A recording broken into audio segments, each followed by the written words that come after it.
2016 সালের 4 ফেব্রুয়ারি বাংলাদেশ ব্যাংকের অ্যাকাউন্ট থেকে হ্যাকাররা উড়ালো $10,10,00,000। বিশ্বের ইতিহাসে অন্যতম বড় সাইবার ক্রাইম। আন্তর্জাতিক আদালতে বাংলাদেশের জয়ের সম্ভাবনা ছিল 80%। কিন্তু আমাদের নিজেদের একটি ভুলেই কি এখন সব শেষ হতে চলেছে? আসলেই কি আর ফিরবে রিজার্ভের টাকা?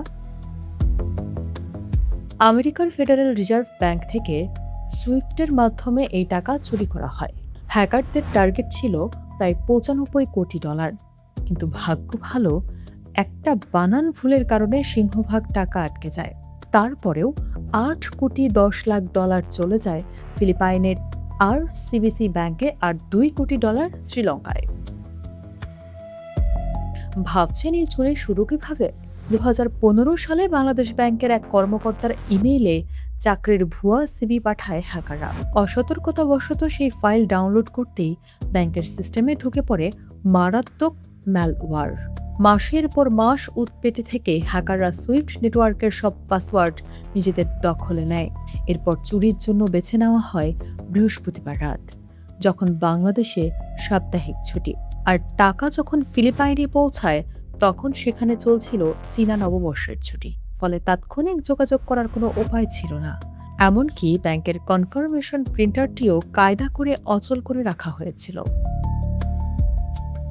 এরপর কেটে গেছে অনেক বছর। চুরি যাওয়া টাকা উদ্ধারে 2020 সালে যুক্তরাষ্ট্রের নিউ ইয়র্ক কান্ট্রি সুপ্রিম কোর্টে মামলা করে বাংলাদেশ ব্যাংক। ফিলিপাইনের RCBC ব্যাংক মামলা খারিজের জন্য অনেক চেষ্টা করলেও লাভ হয়নি। নিউ ইয়র্ক কোর্ট স্পষ্ট জানিয়ে দেয়, এই জালিয়াতির বিচার আমেরিকার মাটিতেই হবে। আন্তর্জাতিক আইনি প্রতিষ্ঠা কোজেন ও কনর এবং বাংলাদেশের শীর্ষ আইনজীবীদের শক্ত যুক্তিতে মামলার পাল্লা বাংলাদেশের দিকেই ভারী ছিল। আইনজীবীদের মতে টাকা ফেরত পাওয়ার সম্ভাবনা ছিল প্রবল। কিন্তু ঠিক এই চূড়ান্ত মুহূর্তে ঘটল এক অদ্ভুত ঘটনা। পুলিশের অপরাধ তদন্ত বিভাগ বা সিআইডি হুট করে একটি খসড়া চার্জশিট গণমাধ্যমে প্রকাশ করে দিল, যেখানে তৎকালীন গভর্নর সহ বাংলাদেশেরই 64 জন কর্মকর্তা ও সংস্থাকে অভিযুক্ত করা হয়েছে। আইনজ্ঞদের মতে আন্তর্জাতিক আদালতে যখন মামলা শেষ পর্যায়ে, তখন দেশের ভেতরে এই খসড়া চার্জশিট প্রকাশ করা চরম অদূরদর্শিতা এবং আত্মঘাতী সিদ্ধান্ত। কেন?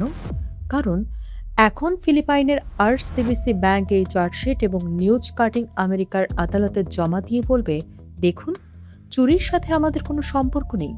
বাংলাদেশের সরকারি সংস্থাই বলছে তাদের নিজেদের মানুষ এই চুরিতে জড়িত। তদন্ত শেষ হওয়ার আগেই এমন একটি খসড়া তথ্য সামনে আসায় তা মূলত বিবাদীদের আইনি সুবিধা পাওয়ার সুযোগ তৈরি করে দিল। যেখানে প্রথম অগ্রাধিকার হওয়া উচিত ছিল আন্তর্জাতিক আদালত থেকে টাকা ফেরত আনা, সেখানে এই আগাম তথ্য প্রকাশ কি আমাদের নিজেদের অবস্থান কি দুর্বল করে দিল না? দেশের স্বার্থ রক্ষার এই আইনি লড়াইয়ে এমন পদক্ষেপ কতটা দূরদর্শী ছিল, সেই প্রশ্ন এখন থেকেই যায়।